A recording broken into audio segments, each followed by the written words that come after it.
మొన్న మా తమ్ముడు సత్తికి నేను రాఖీ కడితే నాకేం గిఫ్ట్ ఇచ్చిండో మీరు చూసిండ్రు కదా. కష్టపడి రైతు బజార్ పోయి ఉల్లిగడ్డలు తెచ్చి మంచిగా ప్యాక్ చేసి ఇచ్చిండు. మరి ఇప్పుడు ధరగల్ల గిఫ్టులు ఉల్లిగడ్డలే కదా. ఇక ఒక లీడర్ కూడా ఆయన పుట్టినరోజుని మస్తు సంబరంగా జనాలలా చేసుకున్నాడు. మరి జనాలకి ఏం గిఫ్ట్లు ఇచ్చిండో ఎరికేనా? మీకు అర్థమైందని నాకు ఎరికైంది, కానీ చూడండి. మొన్న మా సత్తికి నేను రాఖీ కడితే సత్తి నాకు ఉల్లిగడ్డలు ఇస్తే కొందరు ఏందో అనుకున్నారు.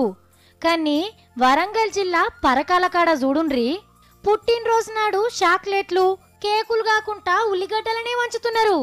గీసారు ఆడ కాంగ్రెస్ పార్టీ పెద్ద మనిషి వెంకట్రామరెడ్డి సంబురం కొద్ది కొంతమంది వచ్చి కేక్ తెప్పించి కోపించిండ్రు. మరి గింతగానం అభిమానం సార్ మీద చూపెట్టి ఆయన పుట్టినరోజును పండుగ లెక్క చేసినందుకు గీలకేమిచ్చి రుణం తీర్చుకోవాలా అని అనుకున్నాడు. మరి అలా ఉల్లిగడ్డకు మించిన బంగారం ఏమున్నది చెప్పుండ్రి. గందుకే భారీ గుణం చేసుకొని వచ్చినోళ్ళకు వచ్చినట్టు కిలో ఉల్లిగడ్డలు పెట్టి తోలిండు వెంకట్రామరెడ్డి సారు. ఇక మరి రేపట్ల ఓ లారెడు ఉల్లిగడ్డలు పెడితేనే పెళ్లి, అదనపు ఉల్లిగడ్డల కోసం అత్తల పోరు అనే వార్తలు కూడా ఇంటాం కావచ్చు.